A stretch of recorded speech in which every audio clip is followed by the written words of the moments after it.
And two people can see the same event differently. They can remember it differently. And if you see an event and your perception of it is wrong, then you're going to be storing it incorrectly and you're going to be retrieving it later incorrectly, because that's how memory works. It's perception, it's storage, and it's retrieval. And if there's a mistake in any one of those three areas, the memory will be defective. And so people can come into court and fully believe what they're saying, but they could be wrong.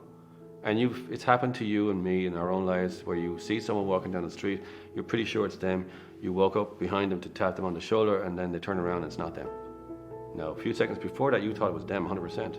If someone was to ask you, you'd say that's definitely them. But then you saw it wasn't them.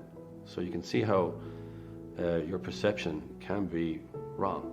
Honestly wrong, but wrong all the same. Statute of Limitations is something that governs prosecutions by the DPP, the guards. If you get caught drink driving on the 1st of January, they've got until the 1st of June to apply for summonses in your case. And that applies to a lot of cases, public order cases, a lot of road traffic cases, a lot of cases that generally come to court. They have 6 months from the date of the incident to the date of applying for summonses to apply for those summonses. If they apply after the 6 months, it's now statute barred. They can't bring prosecutions after that point. The Probation Act is where you're kind of asking the court not to give you a conviction.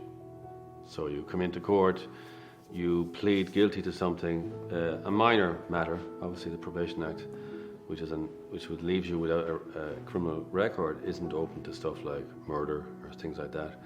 But it's open to minor matters, like misuse of drugs matters, where you're caught in possession of cannabis or sometimes cocaine. Minor public order matters. You can ask the court, if you've pleaded guilty to it, not to leave you with a criminal record. And people often do that because of work commitments or future work commitments, or sometimes they're working in public sector jobs where a criminal record would be disastrous. So you can ask the court to leave you without a criminal record. That's what the Probation Act is. I take a personal interest in every one of these cases I do.